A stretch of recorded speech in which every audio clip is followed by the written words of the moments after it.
An oath of vengeance is never something to take lightly, but when our hero finds out his entire people's culture is built upon the falsehoods of a fake god queen who seeks to usurp the rightful missing prince, it seems a reasonable reaction. Not to mention, as he sets out to find the true heir, he also gets abducted by illithids that work for an evil god known as the Absolute. In order to set things right, this vengeful vanguard will have to make unlikely allies, root out evil wherever it lurks, and smite any and all who get in his way.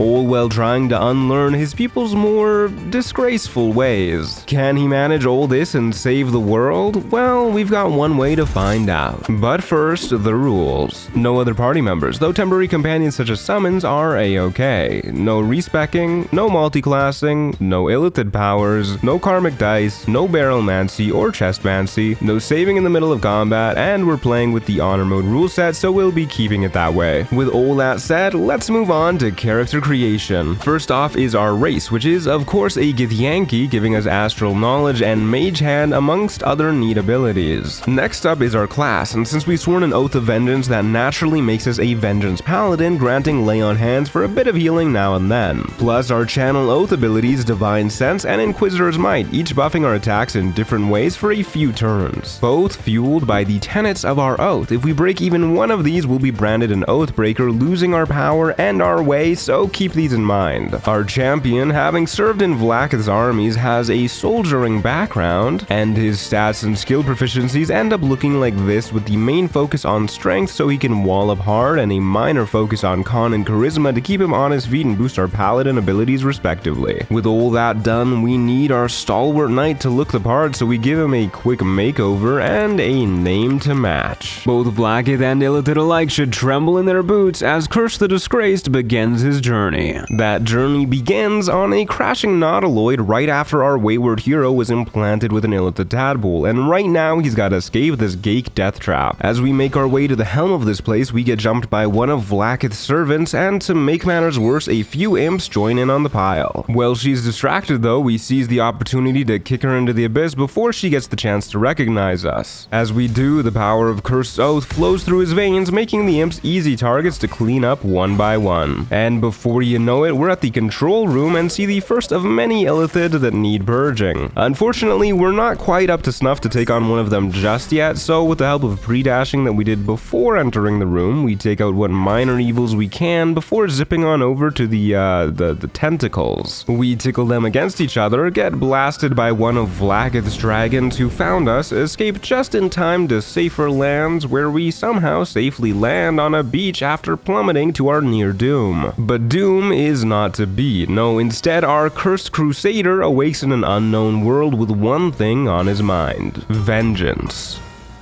Although first we've got to blend in with the locals with this fancy hat we just found. Hopefully it distracts from the Githyanki armor, something that we'll have to improve on as soon as possible since it really doesn't cover much. Then we get blowing up whatever wicked survivors we can find, including the Gake scum we couldn't get earlier, only to hear screams of panic in the distance as goblins shout the name of the Absolute and attack a druid grove filled with tiefling refugees. Remembering the nobility of the lost prince we wish to emulate, we jump into action ourselves. We are a bit rusty though, and the start of this showdown doesn't go too great for our side, but we start to pick off bodies come round 2, even if it means we take the odd hit ourselves. That, however, only fuels our need for vengeance. Our enemies feel likewise though, bringing down another 2 of our charges. Cursed of course does his best to stop more blood from being spilled, but it's clear alongside better armor we need a bigger sword. Soon it's just Zevlor on the high ground and our not so powerful paladin on the low ground, but between the two of us we're able to slug it out, especially with the help of a speed potion. Our desire for vengeance against the Absolute only grows with each innocent dead, and with it, so too does our power, granting level 2, including spell slots and divine smites, which we can use to ensure no goblins survive our onslaught again. Amongst the spells we gain, only Shield of Faith and Command are truly notable, the former giving +2 AC, and the latter might just let us get our hands on that bigger sword we want. Not to mention, we also get the Great Weapon Fighting Style, which lets us re-roll 1s and 2s on attacks with two-handed weapons. weapons. Now we're free to enter the Druid Grove proper, help folks see the importance of protecting the weak, find the Druids are not the most gracious hosts, and even wish to murder a tiefling child, who naturally we save. Before finding evidence that Kaga, their temporary leader, is corrupt and has usurped the rightful noble leader who went missing while fighting the Absolute Skakefield cult. And wait a second, this sounds familiar. Seeing our own plight being reflected here, we vow to the tiefling kids to help them get revenge by stealing the Druids' idol after we uproot the evil here later on. Of course, first, if we want to take out the evil Druids and the goblins, we will need that bigger sword, so off we go to the wilderness to search for one, where we bump into Raphael, a devil who promises to fix all of our problems Like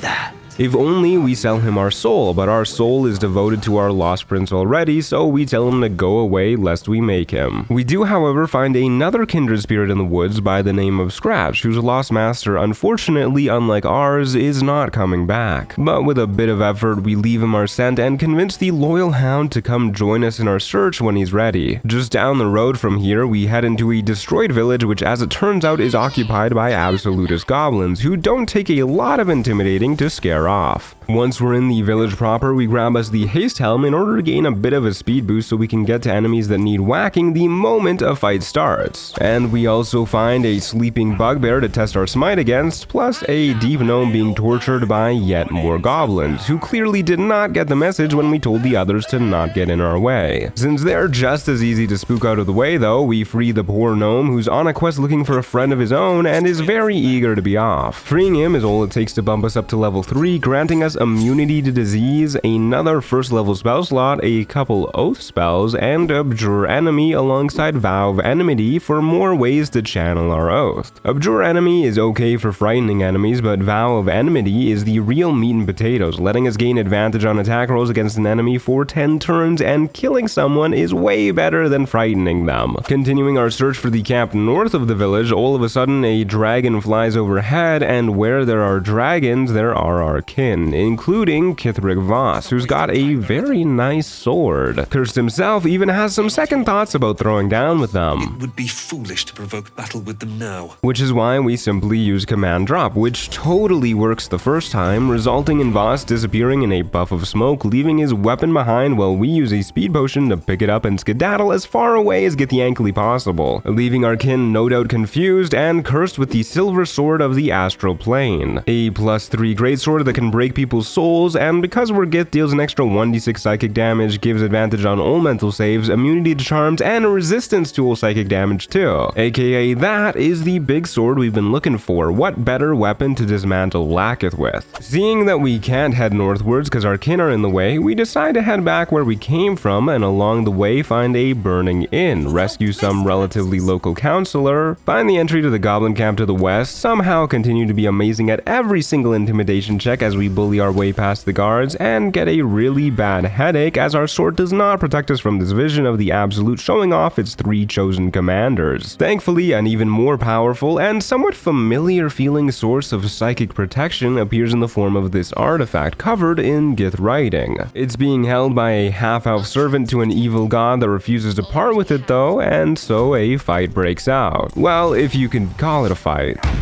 Either way, the artifact is ours, and that feels like no coincidence at all. We've got no idea what to do with it for now, so we just head into the camp where we bump into Crusher, who clearly enjoys picking on the weak. Kirst, of course, makes it clear he will not stand for that. In his shame, Crusher heads outside the camp where we make sure the goblin force is a little weaker, and from his corpse we get the aptly named Crusher's Ring, a fun little trinket that we'll have on for quite a while that gives +3 meters to our move speed. Inside the main sanctum where they're situated, we find Roa Moonglow, who sells us another piece of our long-term gear, the Bow of Awareness, a simple +1 short bow that gives a +1 boost to initiative as well. As we get exploring the place, we find an innocent, strangely dressed man being held prisoner, something we cannot stand for, the prisoner thing, not the clothes, leading to Curse taking out his guard, and Volothab Gedarm is set loose upon the world, asking to meet us at our camp later on where he can help us in our journeys. For now though, we break into one of the goblin leaders' rooms, intimidate our way past their rather muscular 10-foot tall roommate, and find a hidden passageway leading to a ladder that must be sized for said long-term same-sex roommate leading straight down to the Underdark. You couldn't find a place more different from our homeland if you tried. It's got meandering minotaurs, stubborn swords that pop right out of the ground with a bit of self-sacrifice, boorish boulettes that really like getting in our way, and some mighty myconids who welcome us into their colony to help them with some pickle. The moment we get in here, we learn a little bit about it by curing this poisoned gnome, who tells us her people have been enslaved by some Dwergar serving the Absolute across the nearby lake, and are in need of vengeance, the one service that we're happy to provide. To help us in our efforts, she gives us a pair of nice booties belonging to a sergeant stationed there, and as it turns out, the Sovereign here wants us to avenge his people too. But before our Dark Crusader sets to action, first we head back to camp where Scratch has joined us in our journeys, and so too has Volo, who thinks he has a cure for our unwelcome passenger. Unfortunately, the only thing he excises from our bod is our right eye, which we were using, but he's nice enough to replace it before thinking it might be a good idea to be far away from the Vengeance Paladin before he recovers. Well, at least we can see invisible things now. Then we head to the beach where the Dwergar are still stationed, looking for the missing boots that we now have. After telling them we'll bring it back to their boss ourselves, they let us just yoink their boat and get us sailing across. Once we arrive at Grimforge where they're stationed, we learn that the dwarves are only in it for the money, and their leader, Trusolnir, hasn't been paying and is trapped behind a rockfall. The Dwergar ain't good people by any means, but it sounds like we can free the slaves and get retribution for the dwarves with one fell swoop. And Elder Brithvar here has got a plan on how to get it done. However, before that, we get exploring the area, finding a mold for some heavy armor, some mithril ore to craft said heavy armor, and a massive forge where we can assemble them together. Just by finding this place, we get enough XP to hit level 4, improving our lay on hands and giving our first feat Heavy Armor Master, since we're about to solve our armor problem. This grants a +1 to our strength up to an 18 total, and makes all physical attacks do a whopping 3 less damage, which doesn't sound like a lot, but when there's a ton of attacks coming our way, trust me, it'll add up quick. Of course, first we've still got to get our armor, so we pop in the mithril ore, then the mold to shapeset ore, hit the hammer to lower the platform into the lava, and make sure we're well away from where the lava will pour out, because we'd rather not get 4th degree burns. An extra good thing too, since along with the lava comes a glowing guardian in the form of Grim.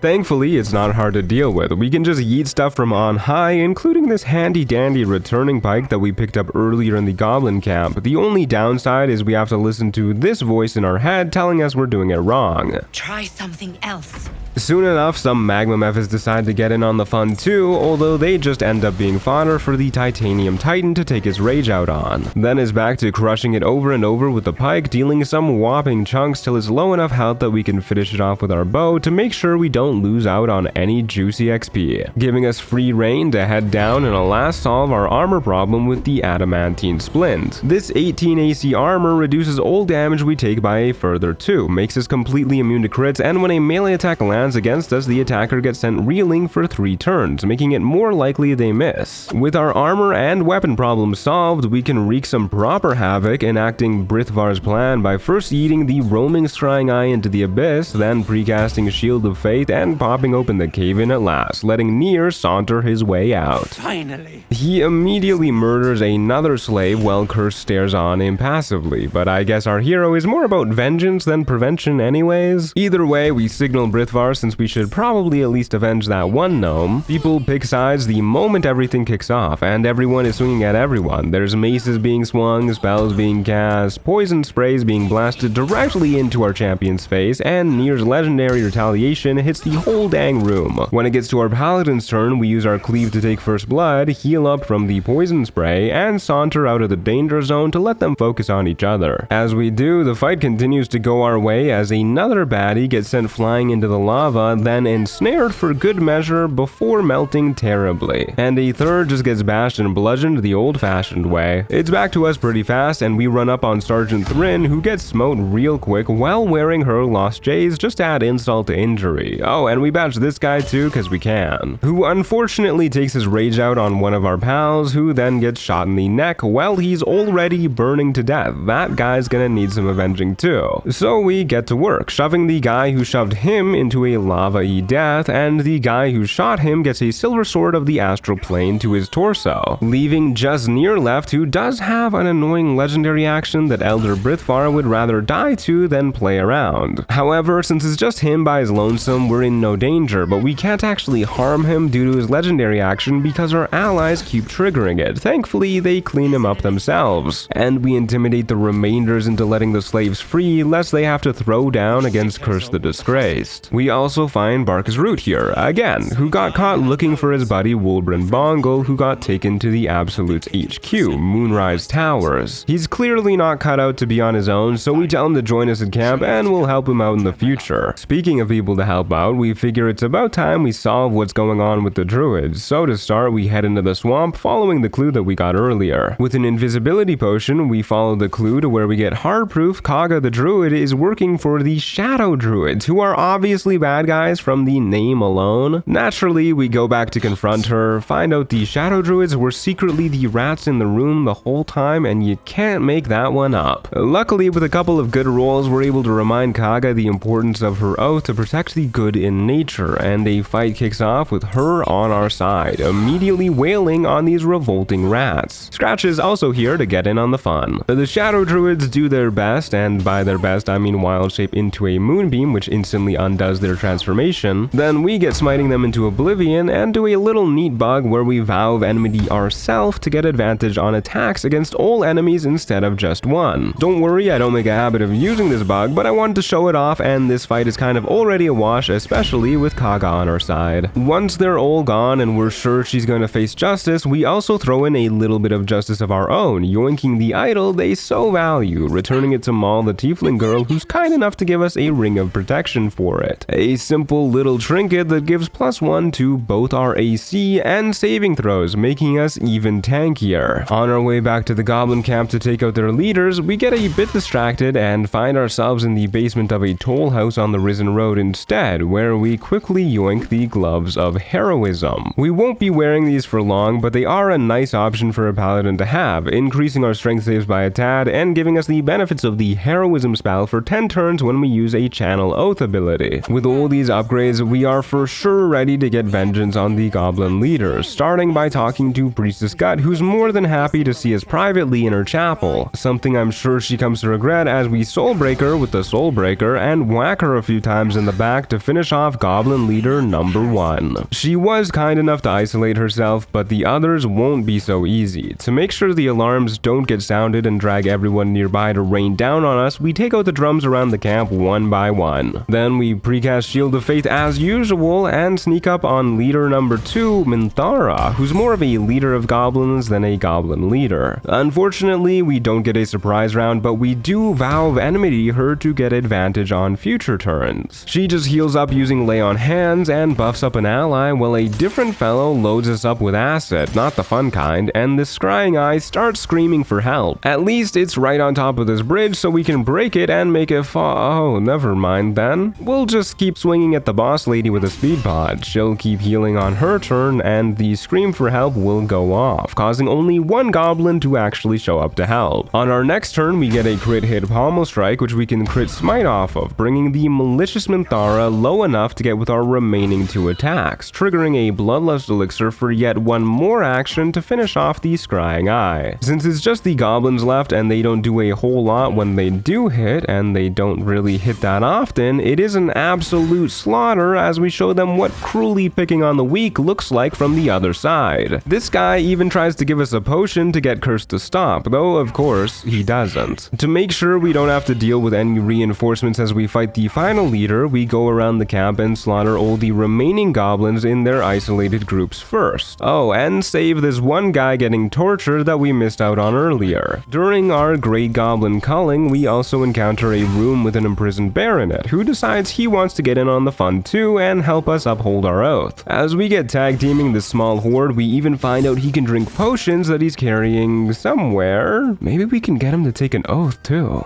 Regardless, the goblins die pretty fast, as do their wargs, but before we can get him to take an oath, turns out sadly the bear is just a dude. He is at least the druid Halsin that went missing, who says if we were to clean up the last of the goblins, he'll help guide us to Moonrise Towers where we can take out the Absolute in its headquarters, giving us just enough experience to hit level 5 before taking on the final goblin leader. This is a huge power up. We get level 2 spells, meaning stuff like Hold Person, alongside more powerful smites. We also get Misty Step once per long rest from our Githyanki Psionics. And most importantly, we get extra attack, basically doubling our already rather high damage output. Now it's time to take on Dror Ragzlin, getting spotted by one of his goons immediately, who quickly comes to regret their perceptiveness, triggering our bloodlust. Then we Misty Step right into the thick of things, taking out yet one more crooked crony and almost managed to get a third one too. Our Shield of Faith does immediately get broken when the head honcho gets his turn, but nobody else really manages to do anything to us. Still, it's not hard to use the fodder as bloodlust fuel with a cleave and make sure to blow up the goblin that summoned a warg while also catching Ragzlin in the radius, who unfortunately does also resist the Soulbreaker before we recast our shield, which helps us dodge a couple blows before once again getting promptly broken. Either way, all we need is one more round to take out the deadly dour Dror with another pair of wallops. Then it's as simple as picking off the remaining folks one by one, leaving good old Narvas for last, who we bullied just because his mother clearly didn't love him. Afterwards, taking a moment to bask in an oath fulfilled, we go tell the good news to Zevlor and the rest of the tieflings who join us at our camp to party it up for an evening, including Halsin, who joins us in our journeys for more than an evening to help guide us to the Shadowcurse lands where Moonrise Towers awaits. We want to scout out the mountain pass that he mentions too, but before we move on, we did promise to take out the Dwergar on the beach as well, so we grab Glut here, who has the fun power to raise the dead and square up against the dastardly dwarves. They really aren't a hard fight at this point, but they are a good opportunity to show off just what we're capable of.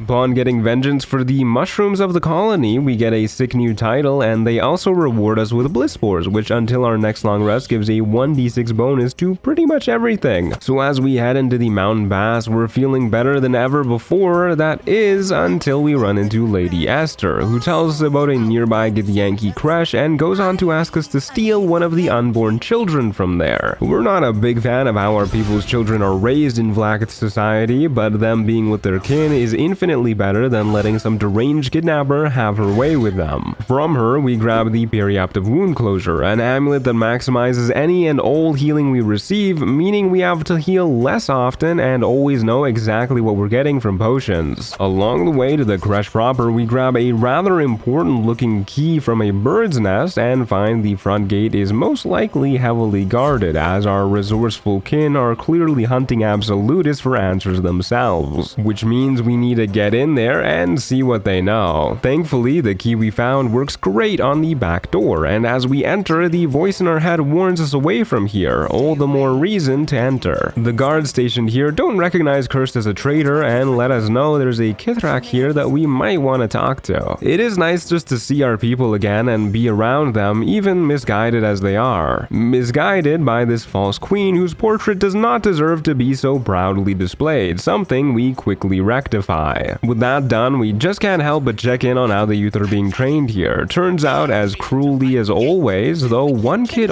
almost mentions our lost prince as being above all the kin killing that our people have made tradition. Something his abusive teacher gets all heated about until we talk down the raging fellow. In doing so, the young Gith sees and cursed traits our hero saw only in the prince that he aspires to emulate, meaning he must be doing something right. To make things even better, Orpheus's book seems to have found its way into this creche, crash. Seems like the kids might just be alright. Of course, we want to talk to the fellow in charge here, but there's good reason to believe that that won't go so well. So first we get exploring the rest of what used to be a monastery devoted to Lathander. Well, looking around the place, we find a whole bunch of kobolds who each go down in one hit and struggle a whole bunch to do any damage to us at all, making this another stomp in every sense of the term. Plus they're drunk out of their minds and blow up when they die, hurting all of their friends. Dare I say, that's not the best combat strategy. After clearing them all out, we grab a ceremonial weapon from them, head upstairs and find even more vermin in the form of Gramishka, who get given a similar treatment but somehow are even worse at landing hits than the kobolds. On the rare instances they do land though, they at least do some damage to us. Not enough to ever make this cursed crusader worried, mind you, but hey, by the time we kill the last of them, they at least managed a few scratches. Next up, we find an immovable guardian of faith in a room, as we slowly but surely shoot it to bits and grab another strangely ceremonial looking weapon, with a third to match on the roof being held by this giant eagle. A soulbreaker keeps it nice and stunned, and it only takes 2 hits on top of that to finish off Mama Bird. The little giant one doesn't really have his heart in it anymore after that, so he's not too hard to take out either. At this point we call it a day, which means we lose our bliss spores, but when we restore each of the ceremonial weapons to their respective pedestals, we at least get Morning Lord's Radiance, a 1d4 bonus radiant damage to all of our weapons for the day. A nice boon to have, since not only do we meet the Kithrak of the Kresh, but it turns out there's also a Chirai, one of Vlaakith's closest and most loyal soldiers. He saunters off and has the door locked behind him, but after showing them the artifact we found earlier that would really rather stay with us, they pop open the door and we're free to go in deeper, where we at last meet Chirai Wargaz, a man whose sole purpose in life is to perpetuate the reign of our evil Lich Queen, and as fate would have it, now that we've spoken of the devil, she does appear. But we are done kneeling to this false god queen. However, she commands us to enter the astral prism that we've been carrying and kill the one inside. Since we're not strong enough to defy her yet, we have to acquiesce, at least until she's gone. This does mean that at last we meet the voice in our head that's been trying to convince us that we cannot survive without them. And while we don't trust them, they do let us know that with the knowledge and power they possess, they can topple Vlaakith's whole empire, which is reason enough for us to keep them around. Also, they've given us a fun little bless buff that lasts until our next long rest for a 1d4 boost to attacks and saves. Since we've still got to deal with Wargaz, we down a vigilance elixir, cast aid for some extra HP, summon scratch for moral support, precast blur using a scroll, and down a speed potion before sauntering out. We do try to make him see reason before the slaughter starts, to no avail as our big showdown kicks off. To start, we provoke an opportunity attack so he can't parry. Then we try a Divine Smite boosted soul break, which unfortunately fails. In addition to 2 more attacks thanks to our speed potion, with one of them being a massive crit, dropping him down to literally 1 HP. Now we could pommel strike for the KO, but our speed potion ticked down to 1 turn left because of the dialogue, so we decide to run into the corner of the room and refresh it instead. There's no real point trying to kite our kin since we're all so hyper-mobile, leading to us getting shot anyways, losing concentration to a 1 damage psychic blast, and Wargaz buffing himself up and running right next to us. To make sure we don't miss the killing blow, we blow up the big man with a bomb, then Misty step up to the archer, who's the only other scary person in the room, and deal with them too, leaving just the warrior as the only other person who can sometimes deal damage. Therefore, to guarantee this victory, we use another blur scroll. With all the buffs on us, the rest of these stragglers really ain't much to deal with. One of them even gets 1 shot. Just like that, the start of our revenge against Vlaakith has officially begun. But basking in this victory, our hero feels to go any further, to perhaps even fight the children of this Kresh who would surely defend this place, wouldn't be vengeance. It would just be wrong. A good thing there's a hidden back exit put in here by the priest who built this monastery ages ago. After all, we know the kids might just be alright, and the best revenge we could hope for is yet one more Orpheus supporter growing strong enough to join us in our quest. But with whatever knowledge the Dream Visitor in our astral prism possesses, we may just yet have a way to restore our rightful prince to his throne. For now though, Curse the Disgrace walks the path to Moonrise Towers mostly by himself, ready to bear his burdens alone. But whether he finds more agents of Vlaakith or the Absolute itself, they best be ready, because our relentless renegade carries enough vengeance to go around. Now that our champion has defeated a Chirai of Vlaakith, Curse the Disgraced arrives in the Shadow Curse lands to deal with his other enemy, the Absolute, in the second leg of his journey, where he will give no mercy to the wicked who inhabit these Shadow Curse lands. To ensure the shadows stay at arm's length, we do use the Guiding Light Ring we picked up early in our journeys to cast the Light Cantrip. Plus we use protection from evil and good, then we get looking for our enemies. Along the way, however, we instead find possible allies in the form of Harpers working their way through the darkness, after a rather intense bit of aura farming from both sides.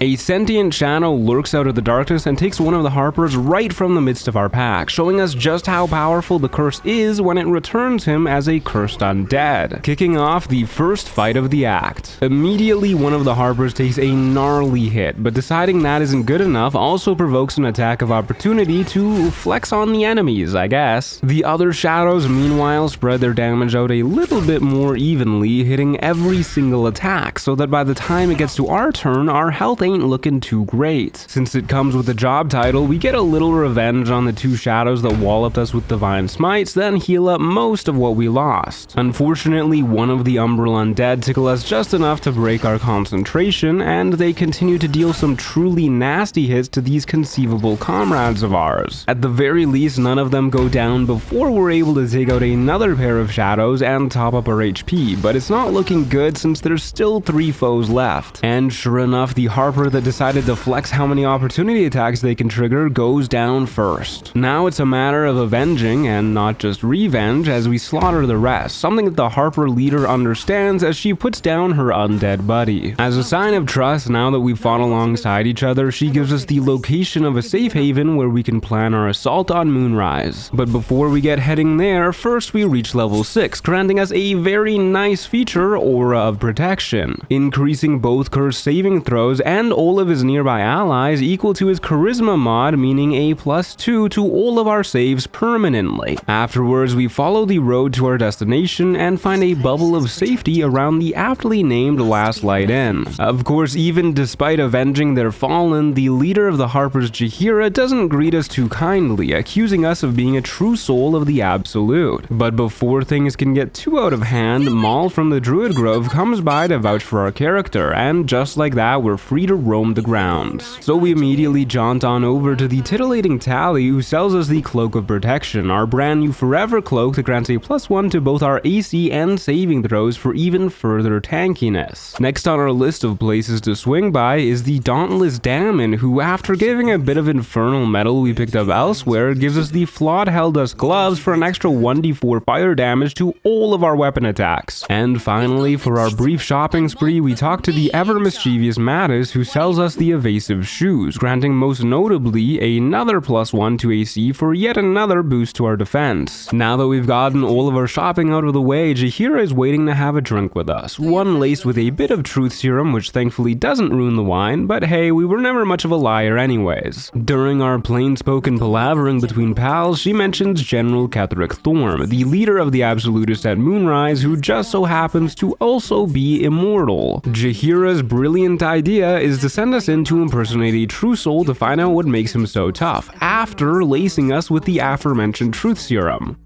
Not just that, but she also recommends we go talk to the Selûnite cleric in charge of protecting the whole place, who is way too vulnerable on a balcony by herself. So we summon Scratch, a few ice methods as well in case things go wrong, cast protection from evil and good on Isabel the cleric, and throw down a speed potion on the both of us before talking to her in turn-based mode. We exchange a few pleasantries with her, receive a blessing that gives resistance to magical necrotic and the lesser shadow curse, then our senses get proven right as True Soul Marcus shows up alongside a host of horrors ready to kidnap our cleric. Thanks to a vigilance elixir, however, we are ready and go first, instantly soul breaking the false flaming fist, stunning him, while laying into him with smite after smite, reducing him down to a measly 18 HP. The rest of the inn seems like it's doing pretty well thanks to Jaheira, and Marcus himself goes down to Isabel, with his accompanying winged horror getting brought low to an opportunity attack from us, while another one everyone tries to shuffle through the door. Which, by the way, the reason why the fight started on the much more defensible balcony instead of inside the room is because we spoke to Isabel in turn-based mode, making the remainder of this fight super duper easy since the only way we actually lose is if we lose Isabel, and all the other winged horrors are too far away to pay attention to her. Maybe now they'll actually put some guards around the most important person in the Haven. As a little treat for a job well done, we bump into Harper Branthos, who tells us that the cultists have ways to traverse the deep shadow curse, and he's prepared a nice little ambush just down the road. When we actually get to the ambush spot, we see whatever the hell this abomination is muttering about how evil he is and figure that's our cue. As a nice reversal of roles from the last fight, the ambush kicks off with our side ready to fight. Doesn't mean we get a surprise round though. On cursed turns, he runs up to the boorish Betty over here, giving him a few wallops. One of the bad guys summons more bad guys. Harper Branthos does not much at all, and when it gets to Betty, they rage at being targeted by us, only to offer a healing potion as a sign of truce. Although it doesn't look like the rest of either the goblins or the Harpers have much care for the idea of a peace offering, especially as they start shredding away at our allies on the roof, and Karnas the Drider abomination takes first blood against one of the Harpers we rescued way at the start of this act. Naturally, that means it's avenging time, but we've got to be careful. Therefore, with a quick nod from Harper Branthos, we Misty step onto the roof, take a moment to appreciate his heroic sacrifice, and bomb him and all of our enemies from on high. Our sword saves us from the spider's legendary action thanks to all of its passives, and with another bomb, we're able to finish off almost all of the goons. Plus, Branthos actually survived.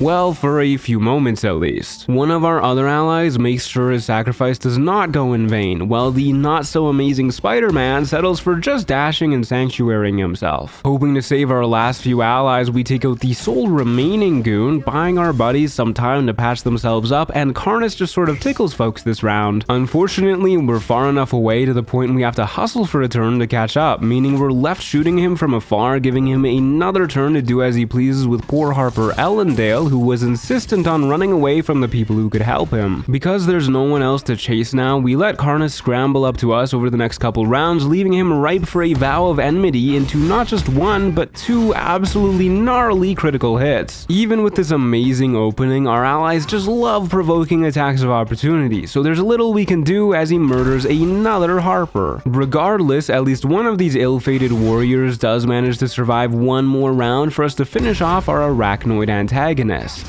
allowing Curse to take the moon lantern from his corpse, which is fueled by a pixie of all things. Of course, enslaving something against its will goes against everything we stand for, so we free her and she grants us protection from the shadow curse anyways, just for being nice. Meaning we're free to saunter right down the road all the way to Moonrise Towers itself, where a few goblins from the wilderness are on trial for their incompetence. And since they're goblins, there's no avoiding their incompetence, something they make clear they're not the biggest fans of when the immortal Ketheric issues their execution. But kinda proving his point, they clearly weren't listening when he announced his immortality, so we're introduced to the general as he gets his hands dirty. Then he quickly skedaddles onto the roof to await us once we find a way to murder him. And unfortunately, we get told to deal with the remaining goblins to prove our loyalty to the second-hand Lady Zarel, though at the very least we give them a fair shot at it. After having done that, Zarel is so impressed by us that she murders her own bodyguard as a flex. Do we have to swear vengeance for this one too? Well, either way, she goes on to tell us about a super duper important relic that Ketheric wants hidden under his family mausoleum. He had even sent his best bud Balthazar looking for it, but he's yet to return. Something this important can only be the source of Ketheric's immortality, but before we go to the mausoleum, we've got to investigate the shadow curse to see if there's some way we can get rid of it. Starting by taking out some more shadows lurking in the center of town. We get an actual surprise round on them this time to start us off, taking the shadows out quick, leaving just the run-of-the-mill undead. However, they're no real concern at all thanks to our mad AC, and we don't have to worry about ill-equipped allies to babysit, all in all making this fight an absolute breeze. Continuing on, we explore the city further, finding the dilapidated Masons Guild, wherein we find a secret hallway leading deeper in, practically emanating with an undead stench. Thus, it's no surprise to us at all as we jump right into the midst of a whole group of shadows. This is more or less a repeat of some of the other fights we've already done in the Shadow Curse lands thanks to Divine Smite obliterating these enemies. Even the significantly tankier Wraith Wraith almost gets completely one-shot, but I suppose a two-shot isn't bad either, with the few remaining stragglers following with just a few blows each. Once they're cleared out, we're free to explore the rest of the room, popping open a chest containing the Helmet of Arcane Acuity, which, as the name suggests, grants Arcane Acuity for 2 turns whenever we deal damage with a weapon attack. For each turn of Arcane Acuity we have, our save DC goes up by that much, with us losing 2 turns whenever we take damage. It's not the best for what we're doing, but it basically means whatever spells we cast will be more effective. Now that we've cleared out some of the minor undead we felt lurking around, Curse gets hunting down the real big boys, leading us first to Gur-in-Goth Thorm,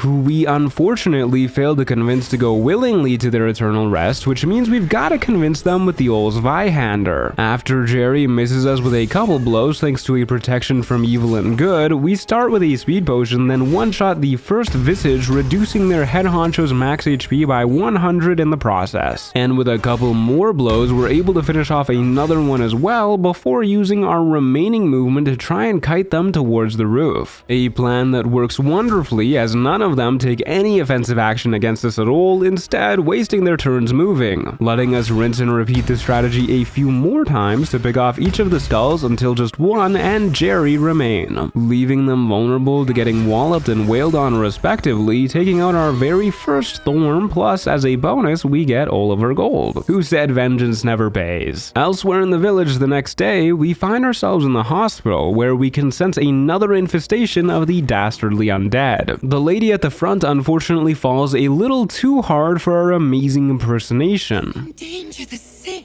So we've got to break our way into the source of the hospital's madness with a few sword swings instead. And boy, do we find said source in the form of Dr. Malice Thorm, who's in the midst of torturing some poor survivor who somehow wandered his way into the curse. Seeing the way this malodorous MD treats his patients, he has clearly gotta go, or so our oath compels us. Just like that, another fight begins, with both one of the nurses and the putrescent practitioner himself missing their blows thanks to protection from evil, which doesn't stop one of the nurses from buffing him up. On our first turn, we soulbreaker one of his assistants, who also gets poisoned by the crawler mucus we had coated our weapon with beforehand, paralyzing them and making it so that our next hit is a guaranteed crit, taking out the first of them then and there as we stuff them into our pocket to make sure they don't get resurrected. Then we down a speed potion, giving us another blow and another paralyzed nurse, followed by zipping on up the theater to pick up another corpse. I personally use a carry weight mod to ensure I don't have to worry about inventory management nonsense, but if you have a limited inventory, you can just stuff the corpses in a backpack, then send that to camp. Either way, we pass the turn to Malice, who dashes up the stairs and resurrects another body that we weren't quite able to pick up. No one else does anything meaningful, letting Cursed weaken one of the nurses a little bit more, then run back down to the paralyzed nurse to finish them off. So long as we keep using our full speed potion movement, they're kinda just stuck dashing after us, and their opportunity attacks have yet to land at all, meaning for now the fight just kinda continues to be a game of whack-a-mole, with us running after nurses to take them out, refreshing our speed potion, all while the big man continues to resurrect whatever bodies around the room we've yet to pick up, alongside using his legendary action to yoink us off the balcony and break our concentration, which is more tedious than anything else because we can walk it off while taking out the nurses, but we do have to recast our protection spell, in addition to reactivating Aura of Protection, since for some reason that gets disabled upon falling prone. Regardless, rinsing and repeating our strategy is enough to make the last of the nurses go down eventually. Our very first hit against Malice himself activates Crawler Mucus too, almost making me think we should have just done this from the start and ignored the nurses, since all we do is smash him over and over again, and Thorm number 2 is down for the count.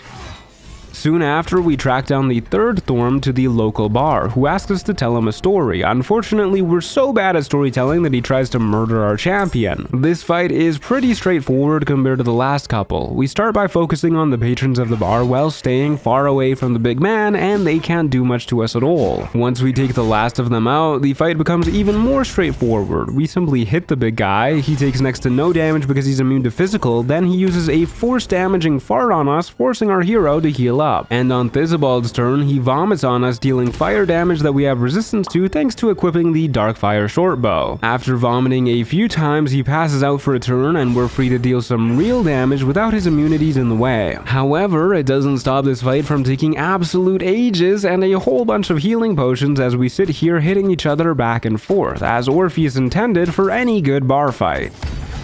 Upon taking out the last Thorm infesting this town, we get a bit more vengeance for the land by taking out a few more mild infestations here and there,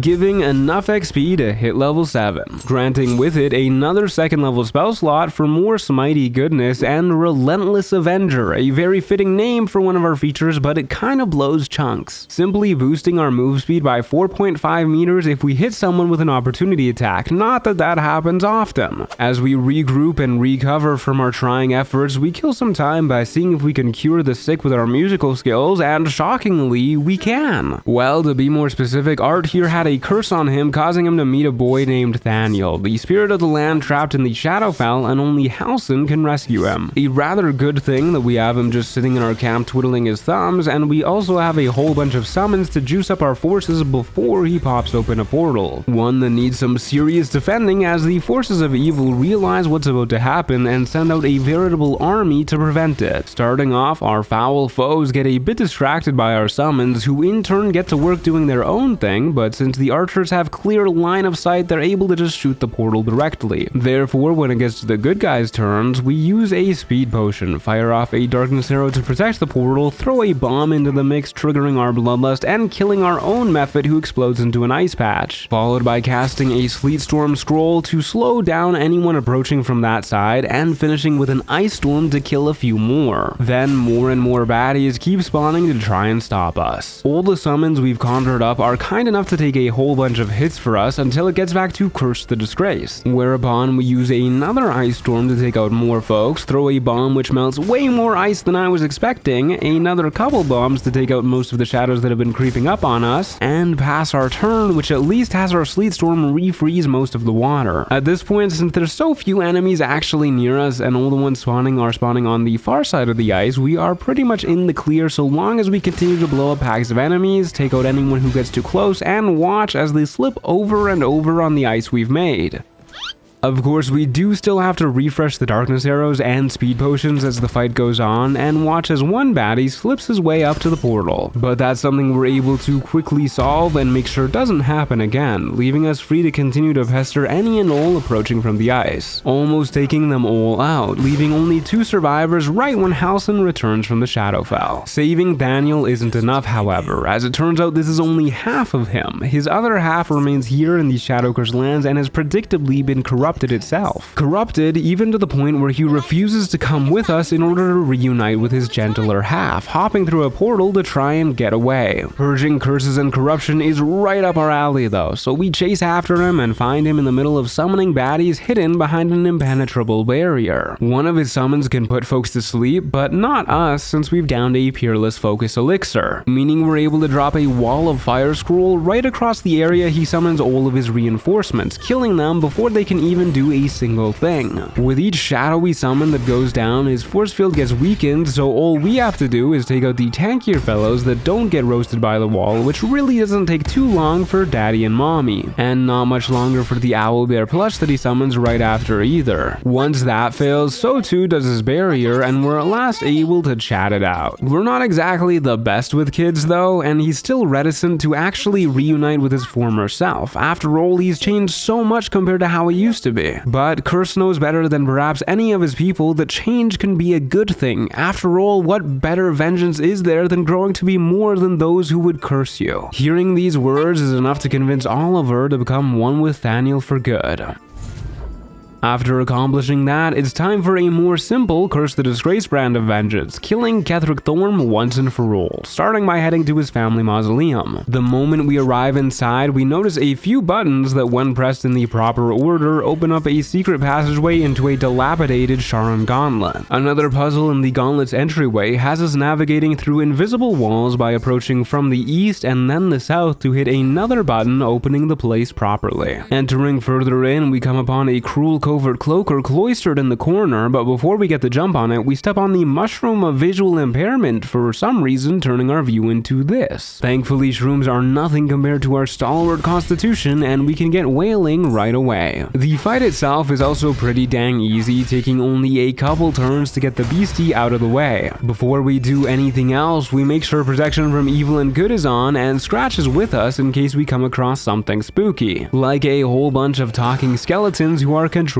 by Balthazar. For now at least, they think we're a friend of theirs. Something we're not too upset about, as undead Sharon Justiciars come pouring out of random portals. We immediately take a speed potion to try and take out the portals as fast as possible, while Scratch pulls distraction duty. Much to our chagrin, the portals spawn faster than we can take them out, even if we're taking out 3 of them in a single round. Either way, we continue to do our best at taking them out as fast as possible, all the while our skeletal sandbags are getting taken out, and the enemy army is growing ever larger. By the time the last Umbral Tremor portal is eradicated, the initiative order is looking a little bit against our favor, plus all these guys have Radiant Retort, which means no smites. Regardless, they're pretty easy to take out, going down in just a couple hits for the most part, and so long as we have protection from evil and good up, they can't do much to us either. Even though there's a lot of enemies, they're all chaff in the face of Cursed Blade, and before too long they're completely cleared out, causing the cowardly Balthazar to at last open the door and meet us face to face, where he tells us a bit more about the relic, though not too much, just kind of alluding to it. And as much as we'd like to kill him, for now we decide to keep him around until we've got this place figured out a bit better. As it turns out, to get to the relic, we need to gather a few Umbral gems locked behind trials, the first of which is the Soft Step trial. All we need to do for this is sneak past a few roaming shadows, jump over a couple of rather obvious traps, lockpick a door that's in our way, and Umbral Gem 1 is ours for the taking. The second trial is the self-same trial, which conjures up a copy of ourselves, and we have to... well, yeah, we have to do that, I guess. Okay, Umbral Gem 2 is ours as well. The last of the 3 is the Faith Leap. To get past this one, we need to navigate an invisible pathway, but after walking on it initially, we can just jump up onto these handy-dandy platforms, then back down onto the path, and up to the final platform to grab our 3rd gem.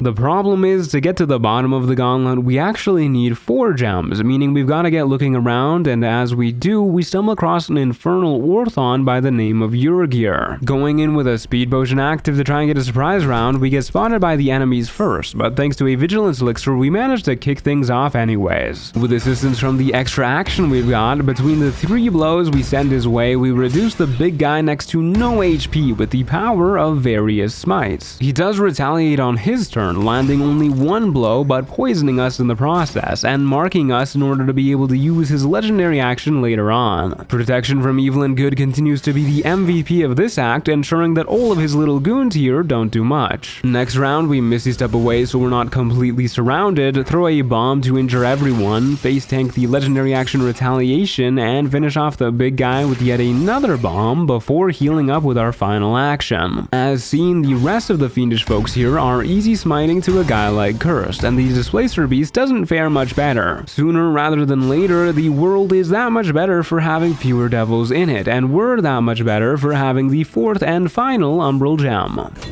Ahead of exploring the depths of this place, we still have to take out Balthazar himself, who apparently is rather miffed that we've decided to murder him. Immediately, we get a couple blows in, dealing some chunky damage. As one could assume, our protection spells keep us safe from both the goons and the cloud kill he conjures up, which is the only thing he's able to do before he gets sent to a long overdue grave, leaving behind his poor bereft grieving ghouls who likewise get obliterated. The only real tough cookie here is Flesh, who's got a load of HP and a load of damage behind it. Never so much damage that we can't heal it up with a potion though. Since the gauntlet is more or less fully cleared of the wickedness that inhabits it, we use our first Umbral Gem to descend to the bottom and the remaining 3 to crack open the gate that awaits there, leading to not a relic but to a pool of shadowy darkness that whisks our Crusader into the Shadowfell itself, where awaiting in its depths is an imprisoned lone figure. Upon reaching them, we find out this is the Night Song, the unwitting willing source of Kethric's immortality, and all we need to do to free her is to lay a hand in companionship upon her shoulder. And so it is the Moon Maiden's daughter is reborn once again as Dame Aylin, a paladin just like ourselves with vengeance in her heart, and also just like Curse the Disgraced, her destination is Moonrise Towers. She isn't our only ally waiting for us when we get there. While she's busy on the roof, the Harpers are ready to storm the ground floor right alongside us. Thus, the beginning of the end for Ketheric kicks off. It is all-out war. We start by throwing bombs right at Zarel and her paladins. The enemy archers rain arrows down from on high, Jaheira turns into a panther and just kind of meows at the enemies, and our front line reminds us the Harpers are not really cut out for all-out war. This is sort of the flow of the whole fight. The Harpers employ absolutely no tactics. We focus on blowing up as many people as we can all at once with the help of Bloodlust, and the good guys get eviscerated by AoE that we can't do anything about.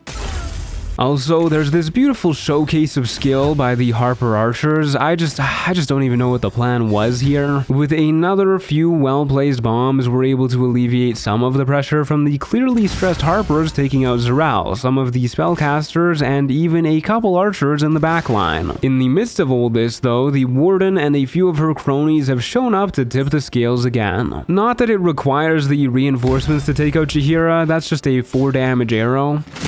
The Warden does get to work soon after on the back lines, focusing all of her efforts, while we get chopping down paladins who get too close and blowing up the back lines as we work our way forward. She only gets one more round of messing with our friends before another barrage of bombs takes out her and a few others. Honestly, who needs a Silver Sword of the Astral Plane when you have enough explosives in your pocket to take out the Sword Coast? A couple arrows from the 2 surviving Harpers even helps us as we take out the few remaining baddies up close and personal, granting us one last power-up as our oath is fulfilled with each cultist called, this time in the form of Great Weapon Master, letting us make an attack as a bonus action on the same turn we get a crit or a kill. And we can take a -5 to hit for a +10 to damage on those opponents that we really want dead. Before we head to the roof to test our new strength, we implore Shar back at the Gauntlet to get vengeance against her believer who abandoned her, and she grants resistance to necrotic damage for the day. Then we pop open a hidden Sharan Sanctuary in the center of town, wherein lies 3 statues, one for each mental stat, and upon passing their tests, they award us a +5 to each respective stat also until the end of the day. Now that we're properly buffed up, we head back to the towers, kill one more cultist along the way to fuel the Killer Sweetheart ring that we picked up earlier, and finally head to the roof, where Ketheric ain't too happy to see us again, especially now that he's all weak and mortal, but Dame Aylin sure is stoked as we team up with our Paladin pal to start things off. Going in with a flying and speed potion lets us zip on over to Sustera, the Mistress of Souls, promptly breaking her soul, followed by hitting her once more, using our Vow of Enmity on Ketheric and our final action to refresh her speed pot while also giving Aylin a boost. This works out wonderfully as Ketheric whiffs his attacks against her. She gets a sick opportunity attack, letting Papa Thorm get a Bluetooth shield bash on her into a couple brutal crits. With her speed-imbued power, she heroically throws a Necromite off the roof, then does a whopping 3 damage to the big man. Well, at least we can eviscerate Sustera while she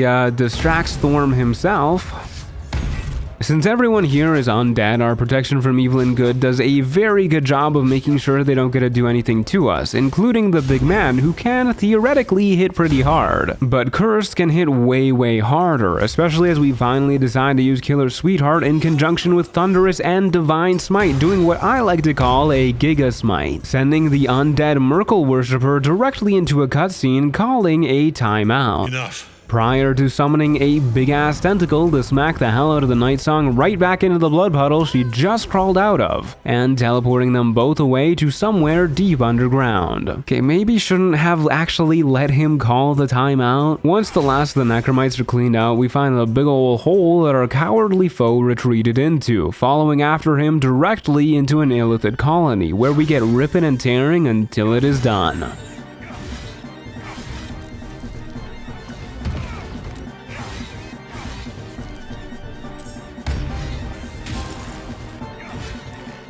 Having shown these alien forces a glimpse of our might, we get preparing for the final showdown, casting protection from evil and good as we descend down to where Ketheric awaits, only to find him talking with the other two chosen of the Absolute, Gortash and Orin, who don't exactly all get along. But as it turns out, when it comes to the Absolute, they sure do, as they're in control of it and not the other way around like we thought. All of this is simply the work of the Dead Three, a group of evil gods trying to take over the world. And the Brain, along with Ketheric's buddies, zip away to march on the city of Baldur's Gate. So we've got to clean up quick. To start, we summon Scratch since someone needs to free Dame Aelin, throw down a potion of flying and a potion of invisibility so we can both float on over into position. To kick things off, we get a surprise round on the Mind Flayer on the high ground, Scratch frees Dame Aelin right after, and we're off to the races. We do decide to switch to a Cloud Giant elixir here, but with a lacerating strike and a regular strike together, we get the Mind Flayer down to 2 HP and bleeding, which means they'll bleed out. Aelin herself gets working on the various goons while Scratch helps out. The fight as a whole down here really isn't too different from the one upstairs. The only real difference is this time his legendary action hits as hard, and so do his smites. But we've got plenty of healing potions to patch us right back up. The Night Song, however, is not so fortunate as she goes down. Either way, eventually we use a speed potion once he gets nice and low to bring him just down to the brink, causing Aelin's holy fire of all things to be what takes him out for good. That is, until he sacrifices himself into the big old evil glowing pit in the center and Merkel, Lord of Bones, gives him a new form as his apostle. However, we are well prepared for this. His Gaze of the Dead doesn't deal a lot of damage because of our necrotic resistance and the DJ half plate we're wearing giving advantage on the save. Plus, even if we do fail, we can't be frightened because of protection from evil. His Call of the Damned likewise doesn't do much as it's a strength save, and once again, even if we fail, we won't be pulled thanks to the boots that we're wearing preventing that as well. To reduce his damage even further, we make sure to continually blind him with darkness arrows and get wailing bit by bit with speed potions and flying potions, helping us go back and forth, healing up whenever we have to. Rinse and repeat for a bit, and he activates his Merkel's Call feature, letting him snack on necromites to heal and gain Finger of Death. The blindness prevents him from casting the finger, and switching to the Doomhammer preemptively means he doesn't get the heal either. So long as we properly juggle all of these resources, it isn't long before all the people Ketheric has wronged at last get their justice. No mercy for the wicked.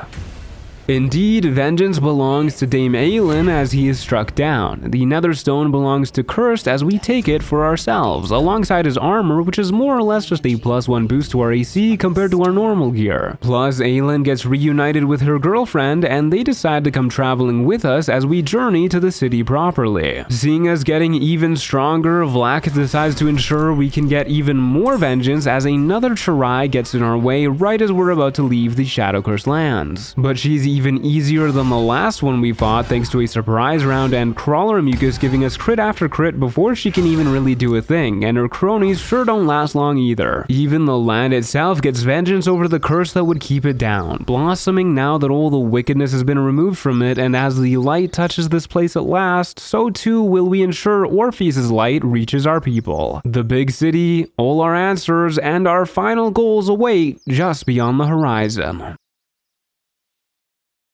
Having made it out of the no longer Shadowcurse lands, Curse the Disgraced is at last just one night away from Baldur's Gate, and with it the end of his quest, alongside the greater evil.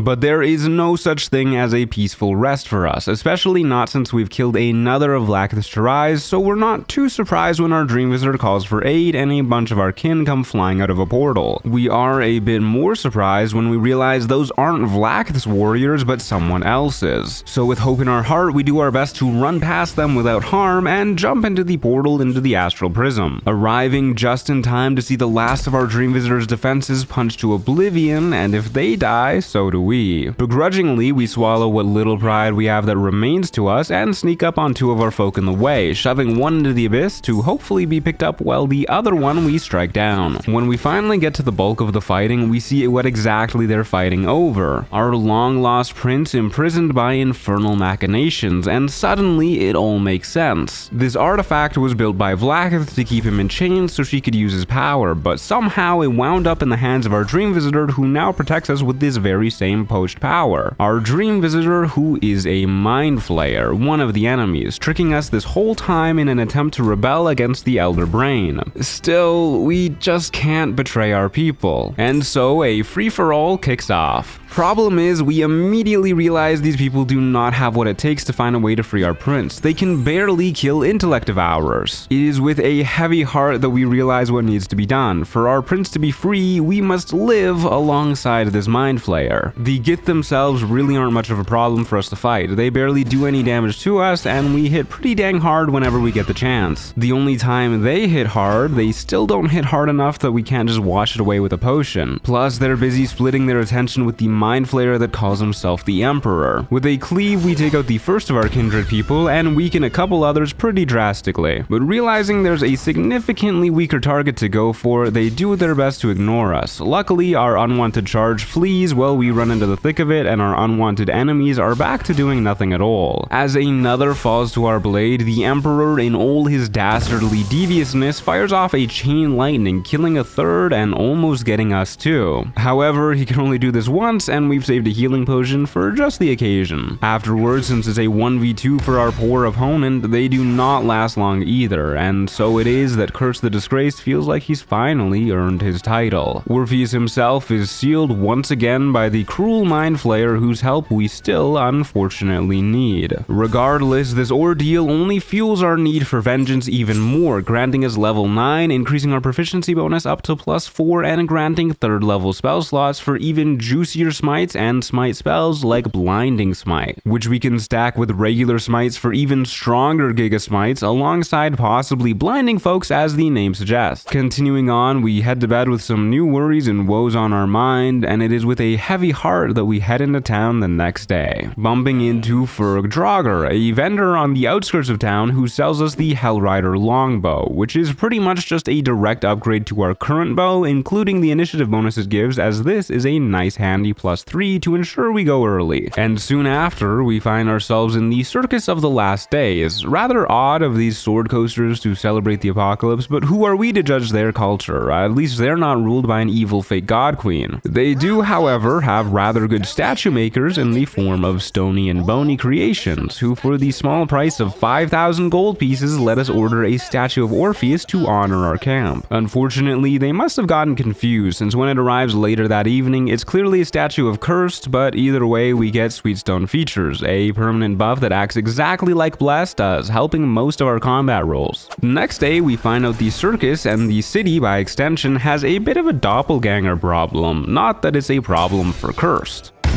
In fact, it's really not a problem for our champion. We're able to finish most of them pretty dang quickly, and while they do land a few heavy hits here and there, our very well prepared portion of potions makes them negligible. Then we stumble across this horrible lady at the dog kennels being mean to her assistant, Oyster Boy Dringo, who's clearly in need of vengeance. Her vibes only get worse as the conversation continues, and we find Scratch knows her and is terrified of her. And to seal the deal, Oyster Boy confirms our worst suspicions. She's always hurting the dogs. And we're totally super bummed that we have to murder this lady to uphold our oath. It's definitely not exactly what we wanted to do anyways.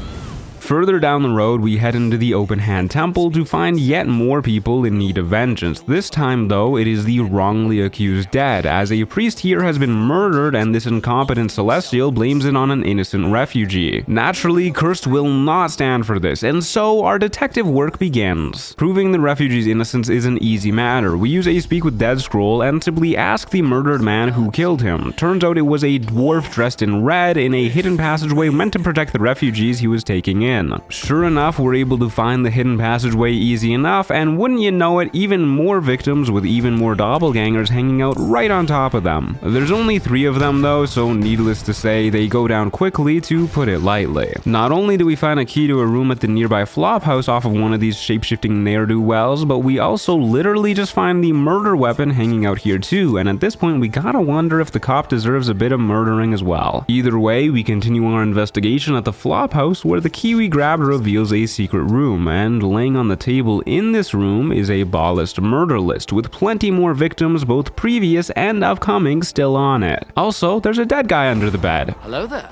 Heading to hand in all the evidence we acquired, we find the Celestial celebrating of all things. To make matters worse, she doesn't even really care. She just gives us a pass into the city proper and tells us to go solve it ourselves. So off we go, trying very hard to not murder this Hollyphant. Awaiting us in this same place though is Raphael, almost like he knew where we'd be. And he has, of course, just the thing we're looking for, the Orphic Hammer, sitting in his House of Hope in the Hells and perfectly capable of freeing our rightful prince. All he needs from us is to hand over control of the Absolute, the very thing we've been fighting against this whole time. Of course, that isn't gonna happen, but fool that he is, he's told us exactly where we need to go. For now though, we use our pass to gain access to the city, passing through Worm's Rock Fortress, where unfortunately we're forced to sit through Gortash's charade of a coronation to Archduke, since we can't exactly slaughter him in front of all of his mind-controlled victims. The moment we're in the city properly, we head over to the Stormshore Tabernacle and decide to pray to a real god for strength, Helm, a guardian god dedicated to order, who sees our plight and rewards us with Anointed in Splendor, another permanent buff that boosts all of our saving throws by a further +2. To kid ourselves out even more, we head to a nearby forge, finding our old friend Damon, who sells us the Armor of Persistence, Boots of Persistence, and the Legacy of the Master's Gloves. The armor boosts our AC even more, reduces all damage by 2, on top of Blade Ward giving resistance to physical damage and resistance boosting our saving throws by another d4. The boots, meanwhile, grant freedom of movement, meaning a lot of CC doesn't affect us anymore, plus Long Strider to make us even speedier. And finally, the gloves increase our attack and damage rolls by +2. If you thought we were a tank that couldn't miss beforehand, just wait till you see what a nightmare we are for our enemies now. That's not the last piece of gear that we're gonna get though. Curse also gets exploring Worm's Rock to look for any obvious weaknesses, and in the process discovers a hidden area underneath the prison. Inside this wormway, there's a series of 4 trials to prove our heroic qualities till we supposedly meet the Guardian at the end. The first of which has us using our incredible wits to solve a chess puzzle in a matter of moments. The second involves us holding a torch for 4 rounds, all the while a whole bunch of elementals spawn to tickle us, I guess, eventually vanishing once those turns are up. Trial number 3 requires us to cure the curse that is a blind judge and enact true justice and measured vengeance upon a hypothetical criminal. And the final one has us murk 1 out of 3 ghosts who are advising us on how to rule a city, with the one we dematerialize being an imposter trying to lead us astray. With the final trial done, we head into the innermost sanctum only to find the Guardian already dead. But at the very least, we grab the Helm of Baldurin, which also conveniently opens our way out of here. The helmet itself heals us 2 HP each turn, increases our AC and saving throws by 1, gives stun immunity, kind of, it's buggy, and crit immunity on top of it all. Now that we've gotten all of our gear, we head to the local boutique to make sure we finally look like the knight in shining armor Curse the Disgraced has always aspired to be. To test our new limits, we head down to the local beach to interrupt a gang war, get called a rather rude insult, and get to work. Our damage reduction is pretty incredible. Even with this wolf rolling max damage, we reduce it down to 0. In fact, any physical damage that is 10 or less will do nothing to us. That is, if they can even hit us in the first place with our 23 AC. Not to mention, we hit like a truck even without smites, and our chances to hit is almost guaranteed on most foes, even with Great Weapon Master turned on. When Cursed actually does smite, we're hitting for well over 50 damage pretty regularly. On top of all of this, when they do manage to land some meager blows, our helmet keeps healing us up so we don't have to worry about potions. All this to say, these bozos never stood a chance. As we go back to camp to kick back for the evening, we find Halsin absolutely losing his mind, and unfortunately, we're not quite able to stop him from doing that.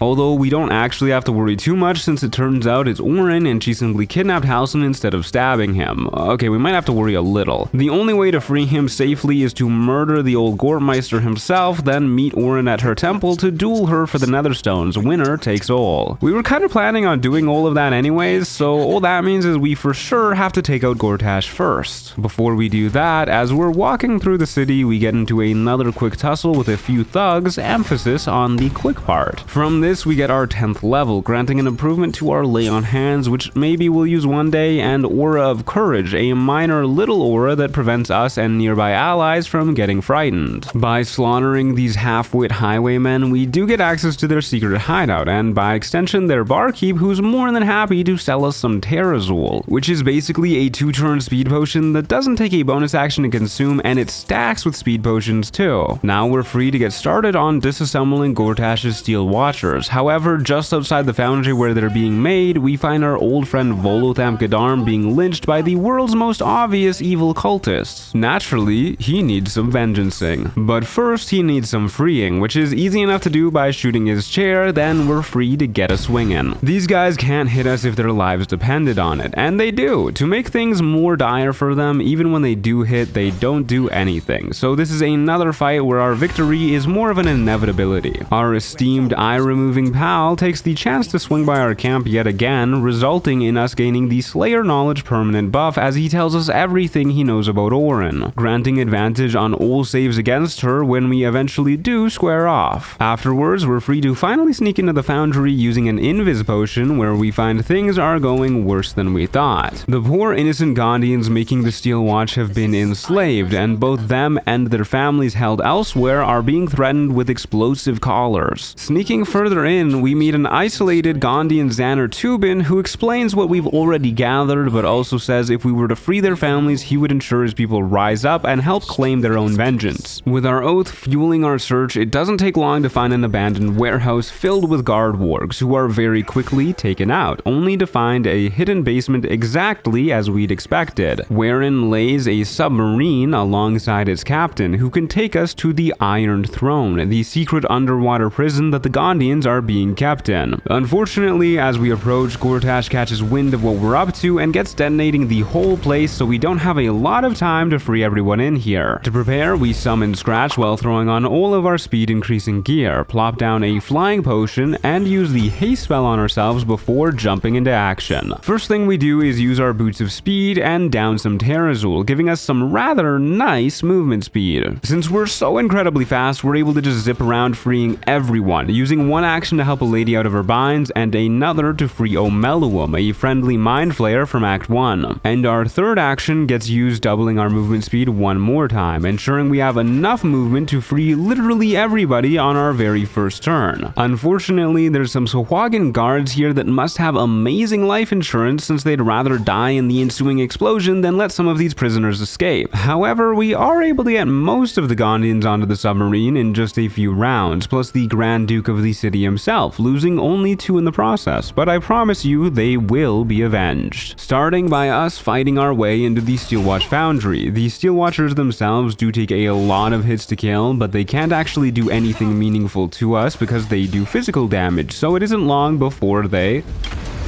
As we return inside the building properly, Tubin knows we've done our job, and him and his people rise up alongside us, claiming vengeance as their own righteous cause. But for all their righteous anger and for all Kurt's personal might, he is rather lacking in the ability to kill multiple enemies at the same time, which means there's little we can do but watch as the fragile Gondians die for what they believe in. For each one that falls though, our enemies only grow more doomed. And we do at least make sure to disarm the detonators that would blow up their families too. It isn't long before Xander Tubin himself falls and we're left alone on this floor versus plenty of foes. With our usual Shield of Faith active, they of course can barely hit us, and even when they do, they tickle like all of the other foes do. Slowly but surely we get our blood debt as base Bay Knight after Bay Knight die at our feet. We do sadly have to use our Speak with Dead trick again to figure out how to blow this place sky high from Xander Tubin, but once that's done, we head into the basement for round 2, which somehow sees the Gondians down here even more outmatched than the ones upstairs, so there's little we can do to save them. At the very least, the bad guys down here still go down just as easy. And while the regular cronies are just as susceptible to missing as usual, making them incredibly easy to clean up, the Watchers down here can spew out Hellfire, dealing a buttload of fire damage that can't be resisted. On the bright side, we do have our potions stocked up as always, but it was rather nice not having to use them against all the regular cronies for a while.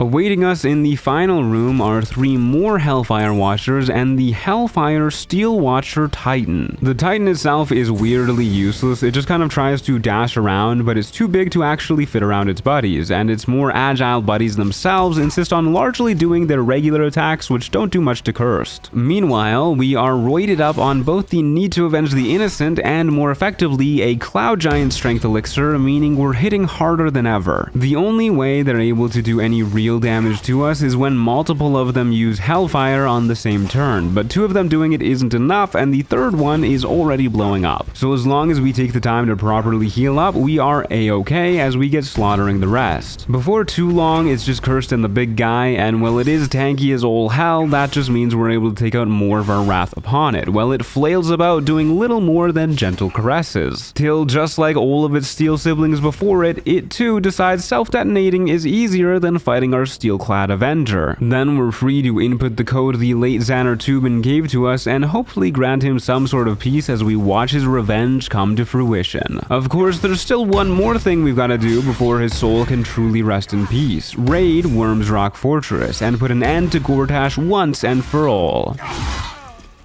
Having powered our way through countless Baneites is enough to fuel our strength even further up to level 11, granting another 3rd level spell slot and improved Divine Smite, which doesn't actually improve our Divine Smites, but rather all of our melee weapon attacks, as now we deal an extra 1d8 radiant damage, meaning as we near the apex of our power, we square up against Bane's Chosen at last. Immediately on our turn, we throw a bomb at his Force Curtain that's granting him resistance to a whole bunch of damage and get to work on his cronies, who try to frighten us with their auras of terror, but of course our own aura of courage prevents that. The head honcho himself isn't doing much to us other than peppering us with regular old bolts, so for a little bit of a distraction when it's back to us, we toss out this handy dandy iron flask we picked up ages ago, spewing out a spectator while taking out the first goon. Our plan works perfectly as everyone in the room gets focusing on it instead of Curse, letting us take out another one on the following round, plus it even paralyzes Gortash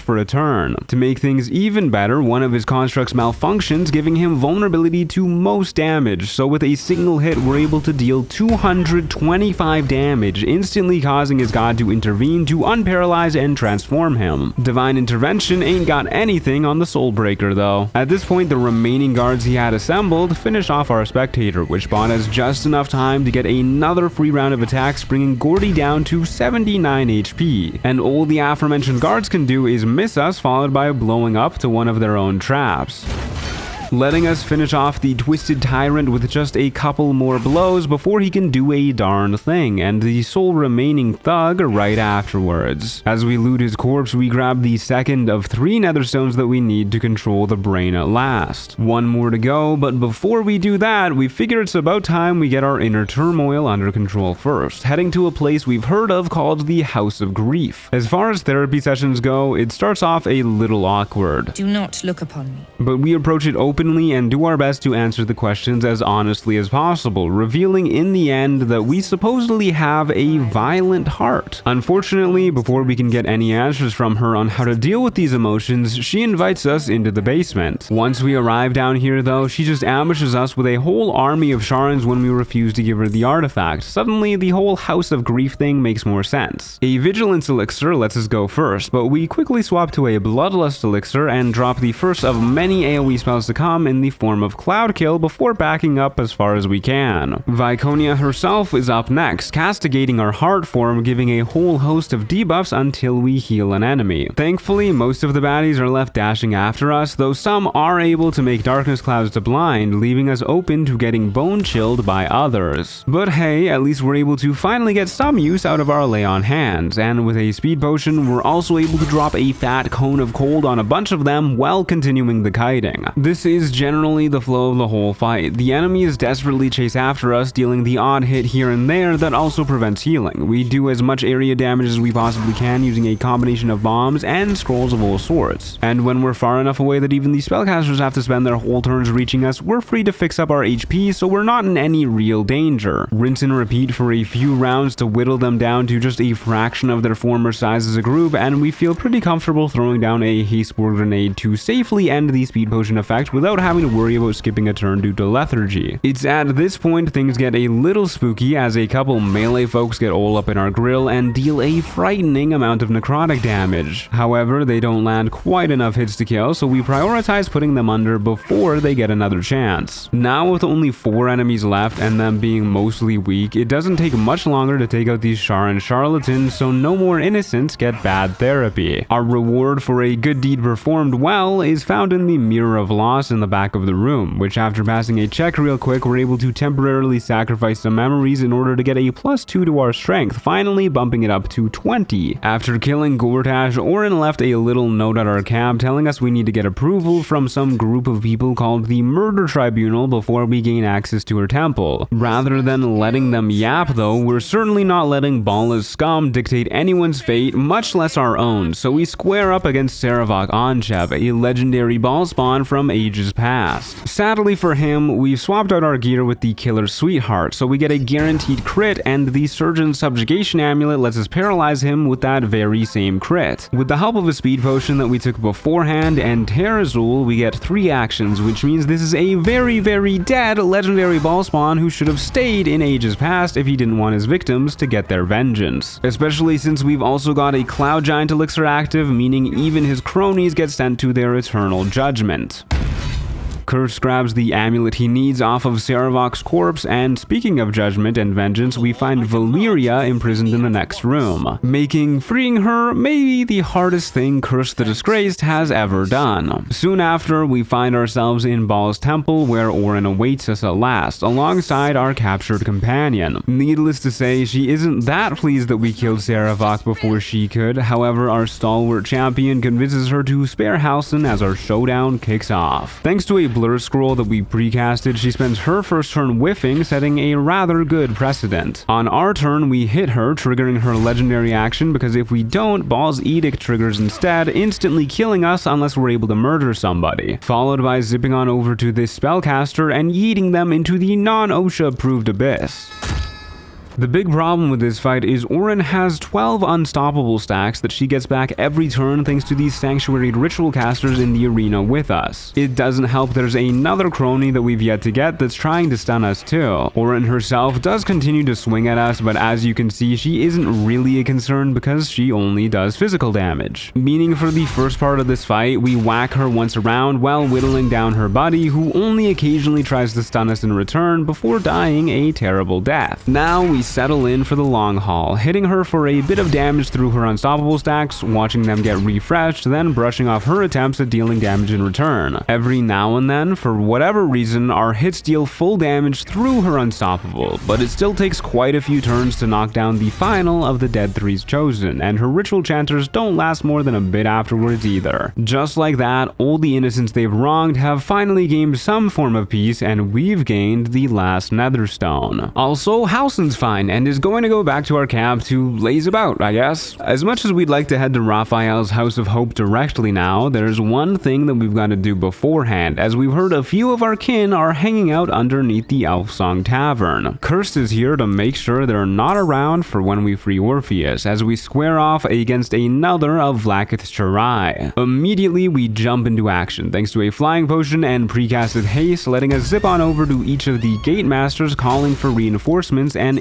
instantly slaughter them, alongside one of the Gish as well before they can do anything with the assistance of Bloodlust. The Chirai themselves tries their best to put a stop to our unstoppable juggernaut, however, things ain't looking good. And when their buddies swing by to help out, it doesn't go great for them either. We're not able to kill her as quickly as we'd like, but she literally can't even scratch us, so this fight is a bit of a wash, as we ensure Vlaakith understands Orpheus will be freed. Feeling all of our goals closer than ever, our oath empowers Curse to his limit, granting our final level up, and with it our final feat, an ability improvement to bump our strength's base up to 20, so the mirror buff takes it up to 22. Since we're all powered up, we figure it's about time we get heading into the Hells, and to do so we talk to the local Diabolist who wants to charge an arm and a leg to make it happen. So we just break into her rooms upstairs where she actually has most of the ritual already set up. All we need to do is steal the ingredients and pop them down in the right spots to open our way to the House House of Hope. Inside, we find an enslaved Hope waiting to greet us, as it seems we are her only hope of salvation, and as we vow to free her as we would any innocent, she vows to guide us through the house and lead us to the Orphic Hammer. She even gives us a disguise to blend in. However, the fiendish devils that reside in this place deserve no mercy, and they certainly won't be receiving any from Cursed the Disgraced. Our protection from evil and good stands stalwart as we slaughter our way through boorish blazing boars, sulphurous sizzling spheres, incinerating impious imps, and even a Cambion who looks an awful lot like Raphael himself, who's got a key on him to some sort of safe. In the boudoir he came out of, we find both an infinite source of free long rest in the form of the bath and the hidden safe that the key opens with a note detailing the password we need to grab the Orphic Hammer. First, however, we finish cleaning up the rest of the house, which isn't too hard to do, but we do take some fire damage each time we hit an enemy for the first time, due to fleeting protection reflecting our radiant damage that we can't turn off. Once that's done, we're free to go to the archives and grab the hammer at last. Our prince is almost free. He's not the only one that needs freeing though. We can't forget our guide who got us this far as we square up against her wardens. The only ones here who are remotely scary are the spectators, since they have a chance to paralyze us as we saw with Gortash, but it simply never happened, so we're able to wipe out both spectators in just a few hits each, leaving behind only the imps, but with protection from evil and good, they sure aren't landing hits either.